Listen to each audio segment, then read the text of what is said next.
Il y a un changement qui va s'opérer et qui va se faire dans la douleur. Et les PME vont subir en fait finalement ça. Et donc il y a une nécessité de prise en compte. Alors on est en gain de 3 minutes par facture, traité sur des factures simples, et ça peut aller jusqu'à 3 heures.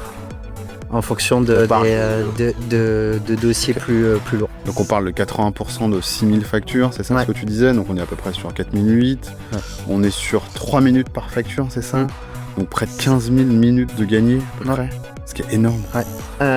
Le problème, c'est plutôt le nombre de femmes qui rentrent sur le marché, plus que leur parcours au sein des entreprises. Il y a une vraie volonté de promouvoir des femmes. Et en fait, des acteurs qui sont comme les nôtres, c'est-à-dire à la fois spécialisés et qui sont capables de porter de la tech, de l'humain et de la strat, à ma connaissance, il n'y en a pas. Il y en a très peu. Ou très très peu. Bienvenue dans ce nouvel épisode des Bâtisseurs. Aujourd'hui, je suis avec Nicolas Fouchet, Construction and Real Estate Leader chez le groupe OnePoint. Salut Nicolas. Salut Rachad. Je suis ravi de t'avoir. Déjà, c'est grâce à un client commun que nous sommes là. D'ailleurs, on le salue, c'est Jocelyn Quignon du groupe NGE, qui est directeur innovation là-bas, que j'aurai le plaisir de recevoir bientôt également sur les Bâtisseurs. Super. Et derrière, en fait, il m'a parlé de toi. Et rapidement, je suis tombé sur un livre blanc que vous avez fait, qui s'appelle Beyond Construction, les nouveaux métiers du BTP en 2035. Et je me suis dit, tiens, ça valait le coup de se rencontrer. Et puis on a échangé ensemble. Et je me suis rendu compte qu'effectivement, il y avait un lien entre la construction et toi, et tout ça autour du groupe OnePoint. Alors, dans un premier temps, ce que je te propose, c'est de te présenter. Très bien, merci.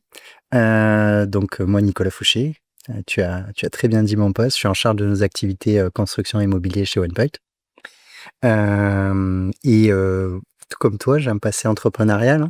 On en a un petit peu parlé, mais voilà, j'ai beaucoup travaillé dans le milieu des startups, dans le milieu de la mobilité. Et dans ma dernière expérience, j'étais en charge de nos activités BTP. J'étais en direction commerciale d'une startup spécialisée dans le staffing d'ingénieurs appuyé par de l'IA. Et donc, j'ai commencé à staffer des ingénieurs et à m'intéresser à ce secteur qui me passionne depuis. Et donc, j'ai rejoint maintenant, il y a 3 ans, OnePoint pour participer au développement de cette activité au sein du cabinet. Parle-moi un peu de OnePoint, parce que OnePoint, on connaît tous de nom. Ouais. On sait tous que c'est des consultants qui sont très bons en transfo digital, mais on les voit pas très bien sur chantier. Ah ouais, non, c'est très vrai. On n'a pas cette habitude-là, en tout cas. C'est très vrai. C'est un vrai sujet pour nous, parce qu'il faut faire de l'évangélisation et montrer qu'on est très présent sur le secteur. Donc, effectivement, OnePoint, d'un point de vue plus global, est spécialisé dans la transformation des entreprises. Donc, d'un point de vue technologique, environnemental, sociétal, c'est vraiment notre raison d'être. Et en fait, plus spécifiquement, ce qu'on fait sur le secteur, c'est l'extension de ça. On a envie d'avoir de l'impact et de participer à la construction d'un monde plus durable. Donc, c'est vraiment notre leitmotiv.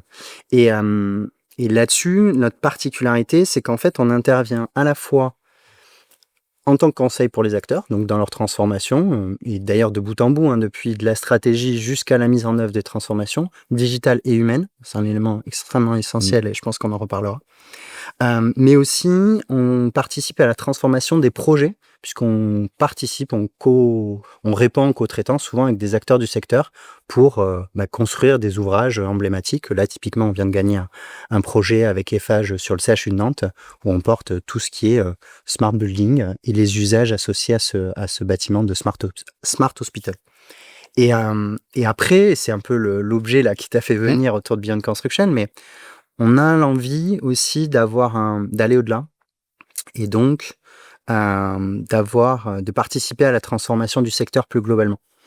Et donc, on porte différents projets transsecteurs, cross-secteurs, peu importe comment on l'appelle. Par exemple, on a travaillé il y a 2 ans maintenant avec la Fédération nationale des travaux publics pour monter une école qui s'appelle l'école TP Demain, qui est l'école de la transition écologique du secteur. Donc, pour aider concrètement les gens sur le terrain à appréhender les enjeux et à trouver des solutions concrètes. On est en train de monter une coalition autour des matériaux dits durables. Donc là, pour outiller les gens sur le terrain à avoir des matériaux qui puissent utiliser, qui sont plus vertueux. Et on mène des études, comme l'étude Beyond Construction, sur les futurs des métiers du BTP à 2035. Et là, l'objectif, c'est vraiment pour nous de projeter en fait les acteurs dans le futur et de se rendre compte des impacts pour eux et pour leur organisation actuellement. Et donc là, on a pris 3 prismes principaux que sont la transition écologique, qui est absolument nécessaire sur le secteur, la transition digitale et en plus accélérée par l'IA, et la transition sociétale et organisationnelle que ça génère pour les entreprises du secteur. Peut-être juste avant de rentrer dans le livre blanc, tu parlais des différentes initiatives que vous prenez, que vous mettez en place chez OnePoint, notamment cette partie avec les écoles ou ces matériaux durables. Est-ce que vous avez un peu des retours sur cette première promo ou ces choses-là sur la partie avec la FNTP que vous avez fait? Oui. Et c'est peut-être un peu tôt pour parler de ça, mais c'est quoi un peu vos premiers échanges là-dessus? Alors c'est effectivement plus à la FNTP de communiquer dessus, mais pour te donner quelques éléments, l'idée de TP Demain, c'est d'avoir une plateforme qui est une école qui est digitale. Okay. Donc en fait, la FNTP a déjà une plateforme digitale qui permet de faire de l'e-learning sur plein de cas vraiment très concrets en fait. Et en fait, on les a aidés à monter tout le module learning plus largement, associé à différentes écoles, type STP, type Égletons, appuyé par le réseau de la FNTP en région, pour créer un modèle qui permette d'aller un cran plus loin et diffuser à l'ensemble des adhérents. Donc à la fois les grands groupes, mais aussi les plus petites PME via les réseaux des fédérations. Okay. Donc c'est vraiment ça l'objectif et les retours sont extrêmement positifs. Okay. De toute façon, on pourra refaire un épisode en parlant de ces retours-là, bien évidemment, avec les gens de la FNTP. Mais ça fait partie des choses, je pense, qui sont assez intéressantes dans le secteur, qui est cette transformation des métiers et qui doit être accompagnée de toute façon. Et là, ça me fait rentrer dans le livre blanc. Tu l'as très bien... tu as très bien parlé de ces 3 transformations que vous avez évoquées, dedans. Moi, la première question, alors vous évoquez ces 3 thèmes-là, que ce soit la transformation via la transformation environnementale, la transformation liée au digital et la transformation sociétale. La question que je me pose dans un premier temps, c'est quel est un peu votre point de vue sur lié en fait à cette transformation environnementale qui est quand même beaucoup drivée par la réglementation, que ce soit les grandes échéances qu'on voit, la RE 2020, la CSRD, le décret tertiaire, enfin la loi AGEC que je connais un peu mieux, puisque voilà, moi, comme les auditeurs commencent à connaître un peu, moi je viens un peu plus du milieu du granulat et du béton, donc toute la partie REP, PMCB, on connaît bien, mais c'est quoi un petit peu les choses que vous avez vues à ce niveau-là, et qu'est-ce qui peut être actionnable pour les acteurs? Voilà. C'est un premier pavé que je lance comme ça. On rentre un peu dans le débat du livre blanc sur cette partie-là. Alors c'est un vrai sujet parce que le secteur du BTP, c'est 18% des émissions. Exactement. C'est aussi des objectifs quand on dézoome environ de baisse de moins 40% de l'impact à 2030. En tout cas, c'est les drivers que se sont donnés les majors. Et donc, il y a un changement de paradigme qui doit s'opérer. Et donc, indépendamment de telle ou telle réglementation qui vont s'accélérer et se durcir finalement, et pour le meilleur, je pense. Mais ce qu'on perçoit à la fois au travers de l'analyse et quand on le ramène maintenant en 2025, c'est que y a un changement qui va s'opérer et qui va se faire dans la douleur. Dans la douleur. Dans la douleur, ouais. Pour moi, ça va être dans la douleur. Je prends un exemple. C'est un des patrons d'une grande société de BTP que je ne citerai pas, mais qui a dit, moi, dans les 3 ans, avec juste l'augmentation prévue de la taxe carbone, du montant de la taxe carbone pour l'achat de mon béton, ça va me bouffer l'ensemble de mon résultat, du groupe. Juste pour acheter mon béton. Et donc, tous les acteurs que l'on voit en sont là, c'est-à-dire qu'ils n'ont pas réussi à trouver des solutions pour pallier ce problème-là. Donc on est sur les premiers sujets, scope 1, 2, autour de la mobilité. Ils ont tous envie de construire différemment, mais il y a besoin qu'il y ait un alignement plus global, à la fois des maîtrises d'ouvrage, des maîtrises d'œuvre et des constructeurs, pour changer et atteindre les objectifs qu'ils se sont donnés. Donc je parle dans la douleur parce que en fait le mode de fonctionnement actuel du BTP est très décentralisé et à la maille du chantier, avec des objectifs d'avoir une marge à autour de 3-4%, donc des marges faibles, et qui laissent très peu de latitude. Et la pression est souvent posée au niveau des conducteurs de travaux. Alors que le changement qui doit s'opérer autour de ça doit être beaucoup plus global. C'est pour ça que l'école TP Demain dont je te parlais, l'idée c'est d'embarquer tout le monde. La coalition autour des matériaux durables là qu'on veut mettre en place, c'est exactement ça. C'est qu'en fait, individuellement, les acteurs n'arrivent pas à traiter ce sujet, à passer à l'échelle des matériaux durables, donc réussir à baisser des coûts, à identifier ce que sont les matériaux durables, à assurer leur assurabilité justement. Donc toutes ces problématiques elles doivent être prises collectivement à une maille plus large. Par contre, c'est difficile à le mettre en œuvre parce que ça demande d'agréger plein de gens qui sont dans des entreprises concurrentes et même au sein des entreprises qui ont des enjeux qui peuvent être différents. Donc c'est pour ça qu'on pense avoir un rôle extrêmement important dans le lancement de cette dynamique-là et de réussir à craquer ces sujets. Et donc, d'un point de vue très actionnable, pour répondre à ta question, pour moi, il y a un enjeu à la fois des majors qui l'ont pris, du moins les plus gros acteurs ont pris l'enjeu au niveau de la direction, mais ont du mal à le faire redescendre pour le moment. Donc ça se fait pas à pas. Et les PME vont subir en fait finalement ça. Et donc il y a une nécessité de prise en compte et potentiellement aussi de faire évoluer leur positionnement. Je m'explique. Quand tu es une PME, tu dois pouvoir te dire, ok, le marché, il va vers plus de rénovation. On est vers moins de neuf, plus de rénovation. On pense beaucoup plus l'ensemble du cycle de vie du bâtiment, donc sur l'entièreté de son cycle de vie. Donc il y a un repositionnement à avoir. Et également, pour ceux qui seront le plus en avance, c'est une opportunité parce que ça va nécessiter de se digitaliser, parce qu'il va falloir monitorer son impact. Parce que les grands groupes vont demander de te dire à tel PME, ok, c'est quoi ton impact? Parce que moi, je dois faire mon reporting. Et c'est une manière aussi de valoriser, de dire, moi, je t'apporte ces éléments-là complémentaires, je le valorise dans mon service. Donc, c'est tout ça qu'on voit apparaître actuellement.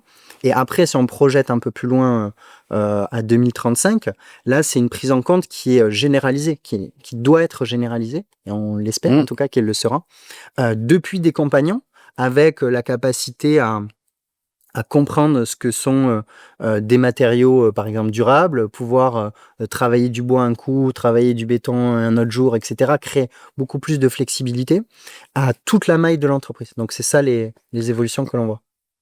Ça c'est clair, qu'il y a un driver qui est lié vers la réglementation. Dans votre livre blanc, il y a aussi des choses où quand vous avez interviewé ces différentes entreprises, 100% d'entre elles, c'est ce qui est écrit dans le livre blanc, souhaitent aller vers plus de mobilité durable, par exemple, souhaitent mettre en place des initiatives pour correspondre un peu à ces réglementations au final.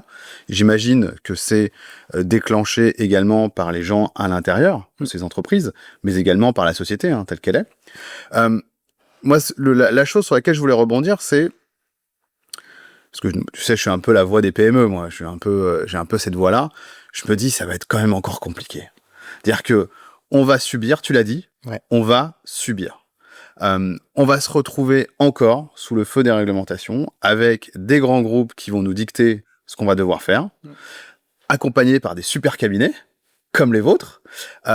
Vraiment, enfin, tu vois, qu'est-ce qu'on peut faire à nous en tant que PME pour voir ça? Alors, je sais bien que tu n'as pas la réponse à cette question claire, sinon tu la donnerais directement, mais tu vois, de ton point de vue, tu vois, qu'est-ce qu'on doit voir? Comment on doit anticiper les choses? Tu vois, c'est quoi un peu les choses? Tu parlais de numérique, tu parlais d'autres choses. Dans cette première partie, un peu, qu'est-ce que tu vois? C'est une vaste question. Ah non, mais je sais bien, non, mais je te titille un peu. Non, bien sûr. C'est ce que j'évoquais un peu avant. Il y a une tendance du marché et à un moment, encore si on prend un cran de recul encore supérieur, évidemment, on doit construire différemment. C'est une nécessité écologique. Tu as des enfants, voilà, quel monde tu veux leur donner. Et typiquement, dans l'étude, c'est un des éléments qu'on voit. 60% de la génération Z cherche un boulot en quête de sens. Et on est persuadé que, moi c'est ma conviction personnelle, il y a 2 éléments essentiels pour les sociétés humaines, l'agriculture et pouvoir se loger. Et si on veut construire un monde durable, ça passe par le BTP, que le BTP soit capable de construire différemment. C'est obligatoire, on doit y passer. Et c'est au-delà de voilà, de manifester, de montrer son désaccord concernant voilà, l'état du monde et comment ça évolue d'un point de vue écologique. Il y a besoin dès maintenant de construire différemment, d'avoir des infrastructures résilientes, de construire des bâtiments moins énergivores. Et donc, ça passe par toute la chaîne de valeur qui doit s'aligner autour de ça. Donc, c'est pour ça, moi, on va y passer, c'est ma conviction personnelle. Après, ceux qui sont les premiers à se mettre vraiment, à s'aligner là-dessus, prendront des parts de marché. Ceux qui ne le feront pas subiront effectivement les réglementations, etc. Donc, comment on anticipe, et ce que j'ai évoqué, je pense que d'aller vers plus de rénovation, penser un cycle de vie différent, travailler avec des matériaux différents, voilà, ce sont des éléments pour les PME qui sont, je pense, différenciants. Et je pense qu'en filigrane, il y a aussi une autre chose, c'est le virage de productivité. C'est-à-dire qu'aujourd'hui, toi, ce que tu nous dis, c'est il y a une volonté des pouvoirs publics, en tout cas, du monde dans lequel on vit, de changer. Il y a une volonté, donc, des gens aussi de pouvoir, en fait, construire différemment. Et derrière, la question qu'il faut qu'on se pose en tant que nous, PME, je me mets dans le côté PME, mais en tant que nous, PME, c'est vraiment de se dire, comment faire. Donc, il y a une volonté, d'anticiper, clairement. Et deuxièmement, moi, j'essaie de voir la chose différemment, de se dire, comment je peux améliorer ma productivité ou comment je peux améliorer ma façon de faire pour pouvoir dégager du temps pour travailler sur d'autres choses. Et là, c'est le deuxième aspect un petit peu de votre étude, qui est toute la partie plutôt numérique, technologique, où, et là, ce qui est intéressant, c'est que vous venez avec votre angle vraiment, qui est l'angle qui est hyper connu de OnePoint, moi, pour lequel je vous connais très bien, qui est vraiment ce côté transformation. Et là, vous accompagnez des grands groupes. On a des retours dans votre livre blanc de gens de Colas, on a des gens de Razelbeck, on a aussi un peu de Vinci, si je ne me trompe pas. Beaucoup. Voilà. La question là-dessus, c'est, vous dites dans votre livre blanc que le BIM commence à être très adopté. Voilà, en partie, que l'IA va être un énorme driver de changement. Parle-moi un peu de tout ça et de ce que vous avez trouvé à l'intérieur. Ouais, alors, effectivement, les deux sont interconnectés de manière très très forte. En fait, quand on parle de transition écologique, je parlais d'être capable de monitorer son impact, ça nécessite de se digitaliser. De la même manière, si on veut construire différemment, on doit, et baisser notre impact, on va devoir changer nos méthodes constructives de manière profonde. C'est pour ça qu'on parle de transformation profonde. On ne parle pas d'un outil différent qu'on utilise type BIM. On parle d'outils beaucoup plus transformationnels. Donc l'IA est un accélérateur de tout ça, mais si on veut construire différemment, et c'est l'étude, c'est ce qu'on montre dans l'étude, on va aller vers beaucoup plus de robotisation, on va aller beaucoup plus vers de micro-mécanisation également. Et si tu veux, on en reparlera, mais pour construire et pour tenir nos objectifs écologiques, il va falloir construire différemment. Et donc, en fait, c'est tout un pan qui va changer, un pan de l'activité, à la fois en termes de digitalisation, mais aussi donc l'IA qui va accélérer tout ça. Voilà un peu les grands éléments que l'on voit. Est-ce que tu as des exemples concrets de choses que vous avez vues avec certains de vos clients là-dessus ? Oui, alors si je te prends, alors on parle beaucoup d'IA, on accompagne beaucoup d'acteurs autour de l'IA. Ce qui est intéressant, c'est qu'on a vu les premiers qui sont lancés, ce sont les promoteurs immobiliers. D'accord. Il y a 2 ans, pour des raisons évidentes liées à la crise immobilière, de se dire bon, il faut changer, on en profite, on se lance. Il y a eu beaucoup d'expérimentations. Plus ou moins réussi, bien évidemment. Et là, on rentre dans une phase qui est beaucoup plus portée sur le passage à l'échelle, et c'est l'enjeu qu'il y a en ce moment même sur le secteur. Et en fait, les exemples, si je te prends un peu la chaîne de valeur, je trouve que c'est intéressant. C'est intéressant.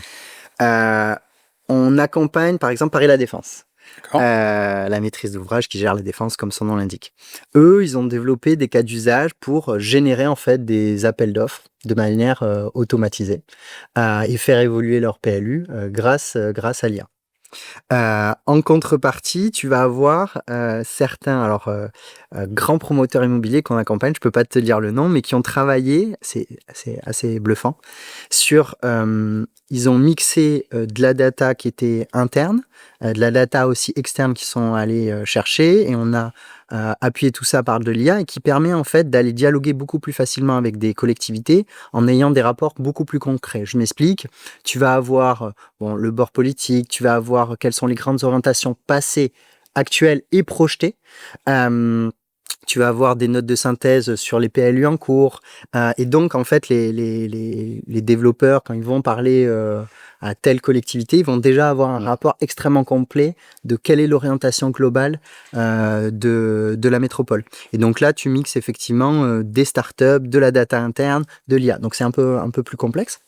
Et après, une fois que tu as ton appel d'offres, si je suis côté, par exemple, constructeur, on voit des cas d'usage extrêmement intéressants. Je pense à Eiffage, là, qui travaille énormément là-dessus, sur je reçois un appel d'offres, automatiquement mon IA me sort un compte rendu, me dit go, no go par rapport à nos éléments passés, me donne des préconisations pour commencer à faire une réponse.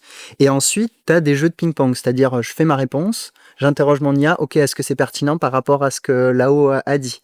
Pareil, après pour les devis, on voit, là, il y a une société qui s'appelle UTB, qui est spécialisée dans l'électricité, qui est une PME, mais très très active, et qui pour le coup a réussi à passer à l'échelle un certain nombre de cas d'usage. Ben, eux, ils font ça. C'est que derrière... quand il y a leur fournisseur qui leur envoie des devis, ils interrogent, ils se disent OK, l'IA le dit OK, c'est pertinent, pas pertinent, ça vient enrichir leur propre base de données, leur catalogue de fournisseurs, et ça génère après des envois de factures ou de bons de commande. Donc tu as vraiment tout ce process-là directement lié autour de l'appel d'offres et les phases qui suivent. Tu commences à avoir des retours sur les gains, à mesurer ces gains? Je sais que c'est un peu nouveau, que les passages à l'échelle sont en cours, mais est-ce que vous avez des idées ou pas encore? Ouais, là, UTB, ils nous ont dit, ils gagnent, alors ça dépend de la taille forcément, des factures, des devis, etc., mais ils arrivent à le monitorer en minutes. Vraiment minutes gagnées par facture. Et de mémoire, ils en traitent plus de 6000. Donc 80%, donc 100% passe par l'IA, 80% est géré 100% par l'IA. Et effectivement, tu as des gains qui sont mesurés minute par minute, donc et même à la seconde près pour certaines tâches, qui sont capables de monitorer et d'améliorer On est quoi, sur un gain d'1 minute ou... Alors, on est en gain de 3 minutes par facture, traité sur des factures simples, et ça peut aller jusqu'à 3 heures. En fonction de dossiers plus lourds. Donc on parle de 80% de 6000 factures, c'est ça ce que tu disais? Donc on est à peu près sur 4008.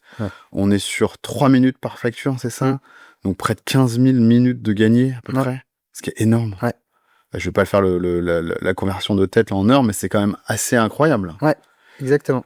Et ça, juste sur un poste support. C'est-à-dire qu'on n'est même pas encore rentré dans le vrai, dans le métier. Exactement. C'est-à-dire que derrière, ce que tu me disais sur la partie promoteur, la partie réponse, en plus c'est assez marrant parce qu'on va devoir avoir des ping-pong entre IA en plus qui vont... C'est exactement ça. C'est limite déjà le début, mais bon, anyway.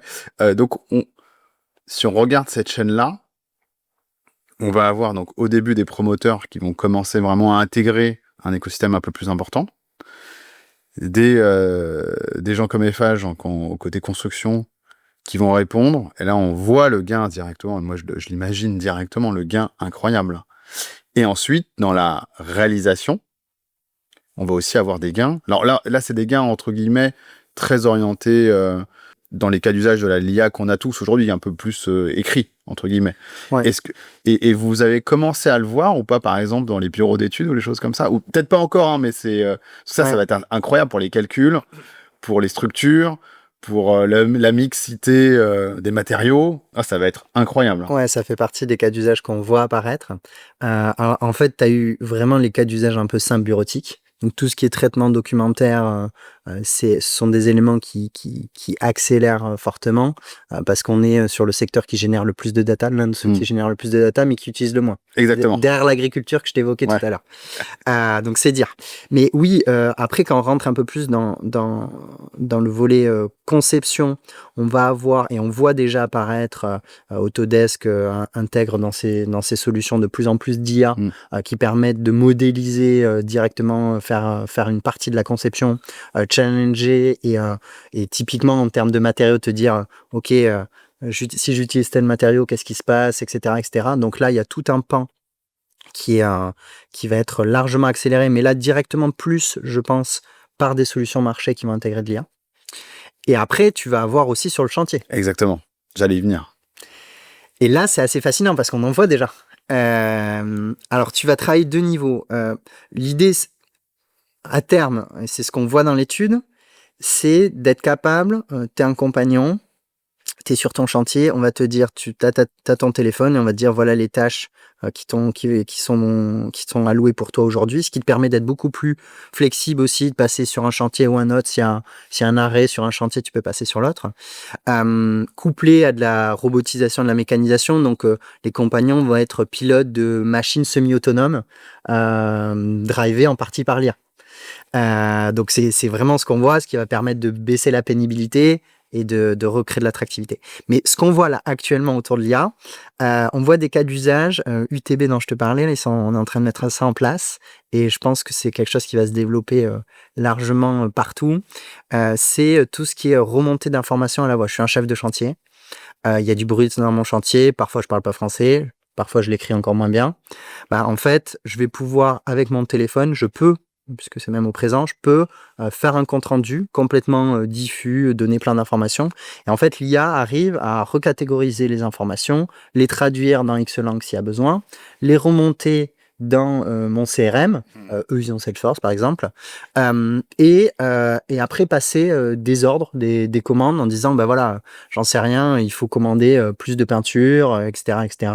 Bon ça peut passer directement commande via le CRM. Donc on s'affranchit de tous les comptes rendus et on parlait de l'aspect réglementaire qui est extrêmement chronophage. Donc là, l'idée, c'est justement de s'en affranchir, ou en tout cas de le faciliter. Toutes ces tâches un peu rébarbatives vont être accélérées par l'IA. Et de la même manière, Buildos que tu connais, eux avec les caméras sur les casques qui permettent de suivre en temps réel l'avancée d'un chantier basé sur de la reconnaissance vidéo. Typiquement, ce sont des choses aussi qu'on voit apparaître et qui sont accélérées par l'IA, par le traitement de la data, et qui viennent alimenter, là, dans le cas de figure, une maquette et l'enrichir au réel de l'avancement du chantier. Donc ça, ce sont des cas d'usage très concrets qu'on voit apparaître. Et les gains sont énormes parce que, en fait, quand tu travailles ça, ce qui est top, c'est que tu évites au maximum les clashs, puisque tu es vraiment au réel, tu vois.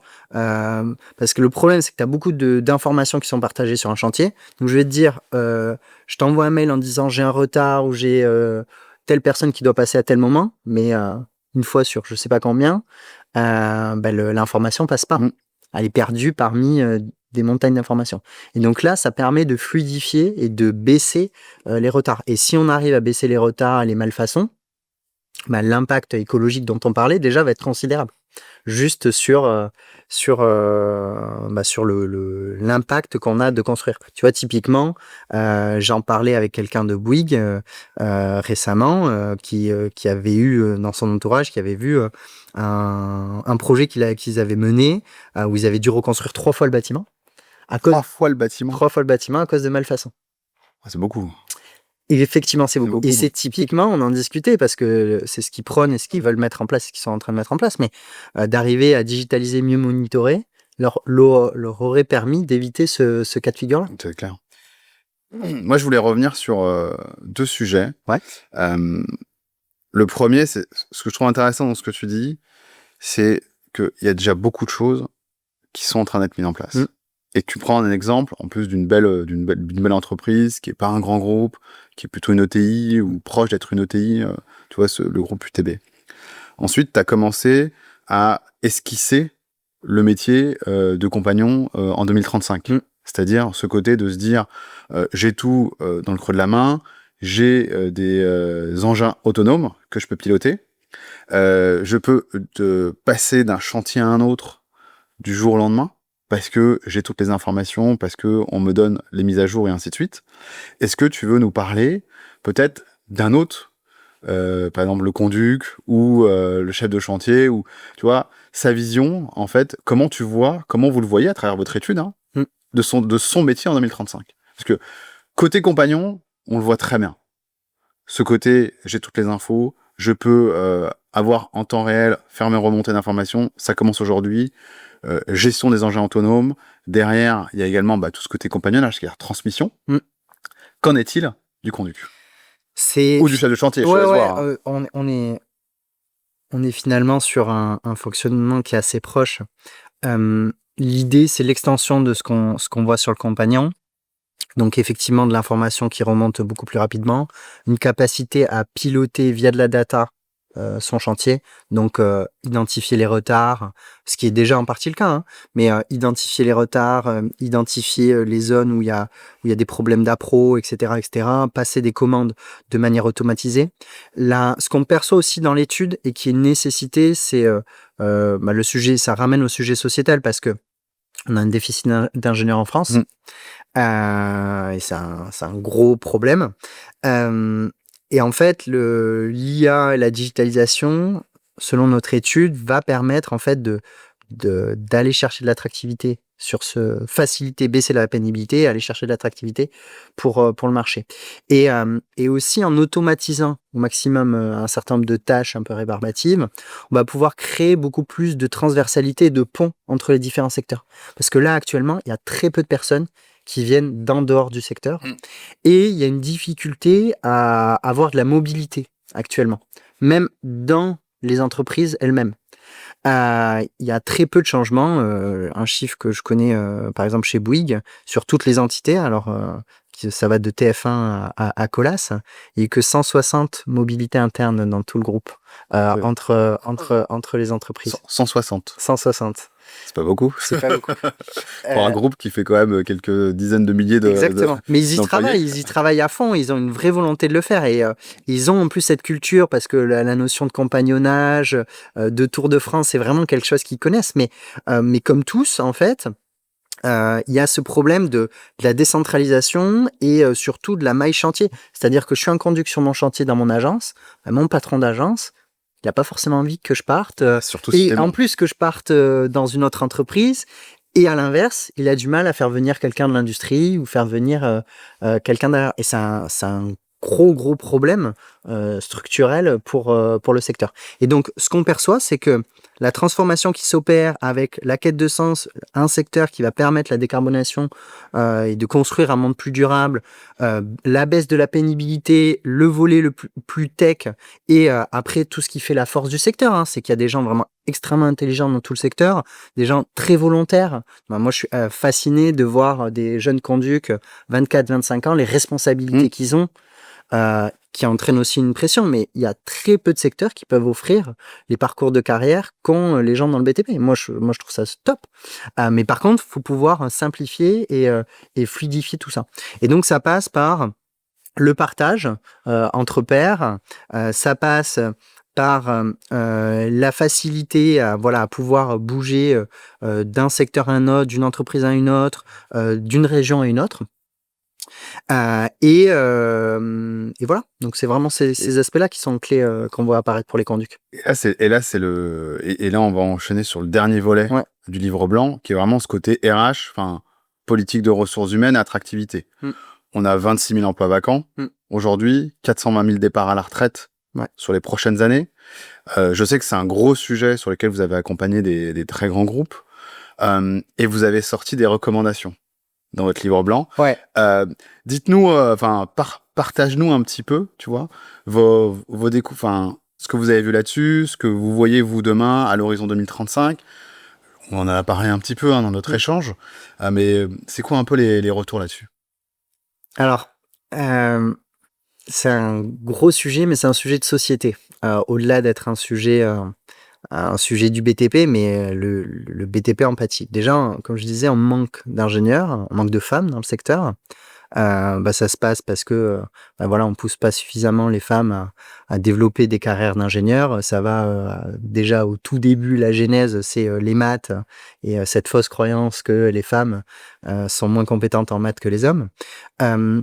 Après, en école, on a interrogé dans le cadre de l'étude le STP Arts et Métiers.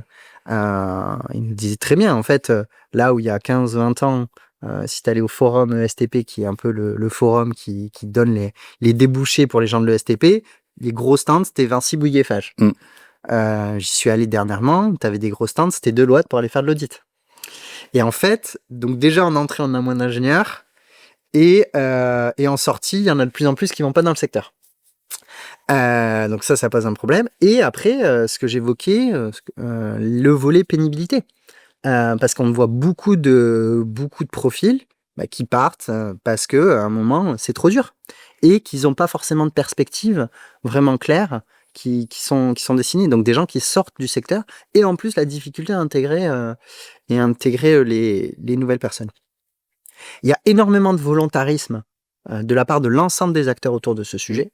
Je trouve que les équipes RH font un travail formidable, mais par contre, ça doit être porté à un niveau plus global, sectoriel. Les fédérations, bien sûr, travaillent, mais le prisme, en fait, et c'est là un peu l'objet de notre étude, c'est qu'il faut qu'il y ait un changement à la fois des organisations en elles-mêmes, créer ce que j'évoquais pour Bouygues, qui travaille sur ces sujets de mobilité, que ça crée de la fluidité dans les entreprises, mais également il y a une nécessité de transformer, de créer du sens et de travailler cette notion de sens qui, à mon sens et à notre sens, n'est pas assez travaillée par le secteur. J'évoquais, voilà, le secteur est nécessaire pour créer les bonnes conditions de la transition écologique. Et pour le coup, le secteur ne travaille pas assez ce discours-là. Tu vois ? Si je suis tu vois, tes enfants, peut-être demain, de se dire, voilà, je veux changer le monde, je dois passer par le BTP. Ça, normalement, cette connexion doit arriver, alors qu'elle n'est pas là actuellement. Et après, bien sûr, factuellement, de changer ces métiers, baisser la pénibilité, porter de l'innovation à l'échelle, voilà, pour attirer encore plus de, voilà, d'ingénieurs, de compagnons et créer des vocations. Et alors, sur cette partie vraiment attractivité, là, moi, je te rejoins sur le fait qu'il y a un vrai travail commun. Ouais. Vraiment de tous les acteurs. Ouais. Parce que, en fait, la réalité, c'est que si on n'a pas de personne, on n'arrive pas à livrer déjà. Tout à fait. Et ça devient un vrai problème. Ensuite, le côté sens, aujourd'hui, je trouve qu'effectivement, on ne le met pas assez en avant. Et qu'au final, c'est quand même un des rares métiers dans lequel tu peux rapidement avoir des responsabilités et rapidement voir l'impact que tu as. Tu vois, tu fais pas... je vais pas donner d'exemple pour pas m'allier d'autres industries, mais c'est vrai que rapidement, tu vois très bien l'impact que tu as au quotidien.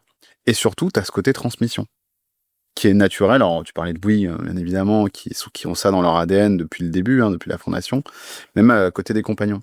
Est-ce qu'il y a, et sur la féminisation du secteur, c'est quoi un peu le retour, tu vois, des DRH là-dessus, ou des gens que vous avez interviewés? Est-ce que c'est quelque chose qui voit quand même un peu arriver, ou est-ce qu'il y a certaines tendances ou pas? Moi, je me permets de partager un peu le travail des souterraines. Alors, pareil, des gens qui sont plutôt du milieu que je connais, qui elle, donc la présidente, c'est Lumna, qu'on avait eu dans un épisode un peu particulier à des bâtisseurs. On avait fait un panel de femmes dans le BTP. Mais aujourd'hui, c'est quoi un peu le retour des DRH là-dessus sur ça? C'est découverte du secteur, c'est comment on travaille les différentes étapes pour que la carrière des femmes dans ce milieu-là puisse être accompagnée. Moi, un exemple qu'elle donnait tout bête, c'était au début, on avait une femme qui avait un certain nombre d'années d'expérience. Elle disait, au début, il n'y avait même pas de vestiaire pour les femmes. Quand elle était arrivée, il n'y avait même pas de vestiaire femme. Ouais, ça a changé, ça, bien sûr. Bien sûr. Non, il y a énormément de volontarisme. Si tu rentres dans les locaux de Vinci, là, à l'Archipel, tu vois rapidement des portraits de femmes. Il y a une vraie prise en compte de la part de l'ensemble des acteurs autour de ce sujet. On n'y est pas encore, on est très très loin de 50%. Je crois qu'on est à moins de 20%. Peut-être pas le bon chiffre. C'est un tout petit pourcentage. Mais un petit pourcentage. Et encore, si on met de côté les fonctions support, le chiffre baisse encore. Mais oui, il y a énormément de volontarisme sur ce sujet. Il y a, je pense, des initiatives qui sont portées. Et après, moi, j'ai eu quelques retours aussi de femmes conduc, par exemple. Et c'est marrant parce qu'il y a beaucoup de bienveillance souvent dans leurs équipes, justement parce que ce sont des femmes. C'est vrai. Au-delà de leurs compétences, bien évidemment. Mais et donc parce que ça fonctionne vraiment en famille, quoi. Chaque chantier fonctionne comme une famille et souvent avec des personnes qui sont plus âgées. Et donc ça marche plutôt très bien. Le problème, c'est plutôt le nombre de femmes qui rentrent sur le marché, plus que leur parcours au sein des entreprises, qu'il y a une vraie volonté de promouvoir des femmes. Après, là, c'est encore un sujet différent, mais si tu regardes les comités de direction, là, il y a encore un peu de travail. Il y a beaucoup de travail à porter, ouais. Et d'ailleurs, il faut toujours qu'on fasse très attention, nous, on est deux hommes qui parlons de ça, Ouais, on prend toutes les pincettes du monde pour faire très attention, parce qu'effectivement, on n'est pas non plus expert en la matière. Dis-moi, vous avez fait ce livre blanc, Beyond Construction, les nouveaux métiers du BTP en 2035. C'est quoi un peu votre vision et ta vision, tu vois, en tant que leader chez OnePoint, sur ce milieu de la construction et de l'immobilier? Quelle est un peu ta vision, toi, du marché? Vous avez fait cette étude, vous étiez 3-4 à faire cette étude-là. C'est quoi un peu, toi, ton retour et un peu, tu peux nous partager un peu de prospective là-dessus, au-delà de ce que OnePoint veut faire dans ce milieu, oui, tu vois, vraiment... Alors, on était plus que 3-4, on a interrogé une quarantaine de DRH, DG. 3-4, je parle de 3-4 qui ont mené cette étude. Ouais, voilà. Oui. Alors vous avez interrogé une quarantaine de personnes. Voilà. Quarantaine de DRH, DG, conduc justement, et un peu tout le monde. Mais nous, alors ce qu'on perçoit, je dis nous, mais c'est aussi une conviction personnelle, mais en interrogeant et en échangeant, alors pas forcément dans le cadre de l'étude, mais on est en contact avec beaucoup de directions de groupes du BTP sur l'ensemble de la chaîne de valeur, et on se rend compte qu'il y a une vraie volonté de se transformer. Et qui a évolué depuis les 10 dernières années. Il y a 10 ans, on était plus dans la logique, ok, on va tester de l'innovation, bon c'est bien, on monte nos pôles d'innovation, ça a permis de tester. Mais là, ils se rendent compte que l'innovation en elle-même ne suffit pas et qu'il y a besoin d'avoir une vraie transformation. Et je trouve, dès qu'il y a un nouveau sujet, ils sont tout de suite à l'affût, ils s'intéressent, ils se posent les bonnes questions, ils se posent des questions aussi sur le risque de disruption de leur propre activité, sur le positionnement qu'ils peuvent avoir en interne et vis-à-vis de l'externe. Donc moi, je suis très confiant sur la capacité du secteur à se réinventer. Ce qu'on perçoit dans le travers de cette étude et plus largement, c'est qu'il y a une transformation qui va être très très profonde, beaucoup plus importante peut-être que certains l'imaginent. Mais il y a cette volonté-là. Donc moi, je suis plutôt optimiste dans la capacité du secteur à se transformer. Par contre, la problématique actuelle, c'est comment on arrive à vraiment porter à l'échelle cette transformation-là dans un environnement, comme je te disais, qui est décentralisé. Et là, il y a très peu d'acteurs pour le moment qui arrivent. Je t'ai parlé de l'UTB autour de l'IA, c'est assez intéressant. Eiffage est plutôt bien en avance aussi autour de ça, et on les accompagne aussi. Mais ça nécessite en fait un alignement qui est un peu nouveau, puisqu'il y a un sponsorship qui doit être porté par la direction générale, bien évidemment, mais aussi inclure les DSI, qui jusqu'à présent étaient dans une logique de fonction support. Bien sûr. Et inclure effectivement les directions RH, puisqu'on parle vraiment de transformation humaine, c'est vraiment ça la clé de voûte de la réussite de cette transformation, et bien évidemment avec un appui, un sponsorship fort des métiers. Donc en fait, cet alignement qui n'existait pas jusqu'à présent, il doit être trouvé pour pouvoir mener cette transformation nécessaire. Mais moi, je suis plutôt confiant, je suis d'un naturel optimiste. Ce que tu es en train de dire, et je vais paraphraser et en même temps interpréter. Tu nous dis, les 10-15 dernières années, on a eu des initiatives d'innovation dans les grands groupes qui ont marché ou pas marché. La plupart du temps, on n'a pas eu de cas très clairs de succès. Ouais. Il faut dire ce qui est. Clairement. Ensuite, là, tu dis qu'en revanche, on pourrait, et je prends le conditionnel, être sur un point de bascule, puisqu'il y a une forme d'alignement des intérêts de chacun. Ouais. C'est-à-dire aussi bien au niveau managérial qu'au niveau des équipes, qu'au niveau des donneurs d'ordre. Tout à fait. Et donc là, tu verrais, en tout cas, c'est pas comme ça que tu l'as dit, mais tu verrais ce point en tout cas de bascule ou un déclencheur de ça. Ouais. Et moi, je rajouterais une dernière chose, c'est que vu la crise dans laquelle on est, on enregistre, on est en septembre 2025, on n'a toujours pas de gouvernement. Il y a un an, je faisais un autre épisode là-dessus. On est quand même dans un moment très compliqué, en tout cas sur la France. Et donc tout ça, toi, en tout cas de ce que j'entends, toutes ces contraintes-là et tous ces déclencheurs-là vont faire en sorte qu'on va rentrer dans une transformation, en fait, qui peut pas ne pas être, donc qui est nécessaire, en fait. Tout à fait. C'est ce que tu es en train de nous partager. Complètement. Alors, je vais un peu plus loin dans ce que tu nous Ouais, as dit, mais non, c'est un c'est peu ça. ça ou pas? Non, je pense que le mot nécessaire est particulièrement vrai et en fait est drivé aussi par la contrainte écologique que j'évoquais et sociétale. Hein. Tu parles de la crise dans laquelle on est actuellement en France, c'est très vrai. On manque de logements, faut en construire de nouveau. On doit travailler la résilience de nos infrastructures, construire de nouvelles infrastructures. Avec le changement climatique, c'est un sujet absolument central aussi. Donc, dans tous les cas, il va falloir construire. Mm. Donc oui, c'est nécessaire. Il va falloir construire différemment. Avec peut-être moins de monde. En tout cas, on a du mal à recruter. Donc comment, avec le même nombre de personnes, on arrive à faire mieux? Mm. Et les gains de productivité sont évidents. Hein. On en parlait un petit peu en off, mais on voit ce qui se passe en Chine notamment, avec des projets qui sont en partie automatisés, des routes qui sont qui se déroulent toutes seules, si je puis dire. Pour plein de raisons, c'est pas forcément applicable chez nous, mais en tout cas, on doit pouvoir faire mieux. Et j'espère en tout cas qu'on va faire mieux. Je le pense en tout cas. Et comment OnePoint vous nous accompagnez dans tout ça? Ah, tu vois, là, je prends le nous. Comme toi, tu vois, ça y est, je suis conquis. Ouais. Non, blague à part, comment vous accompagnez là-dessus? Comment vous allez un peu plus loin? C'est quoi un peu votre vision, tu vois, au niveau groupe? Bah, nous, notre force, et c'est pour ça, je pense qu'on a intérêt, c'est qu'en fait, nous aussi, on fait des projets de construction, ce que je t'évoquais tout à l'heure.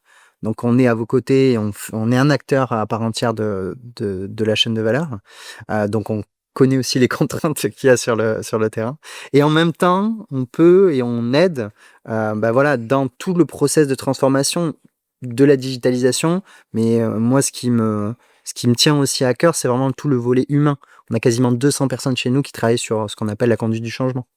Et là, ça nécessite d'aller sur le terrain, de se dire comment j'arrive à embarquer un chantier, plusieurs chantiers, d'une organisation en se calant au plus proche des process et des fonctionnements.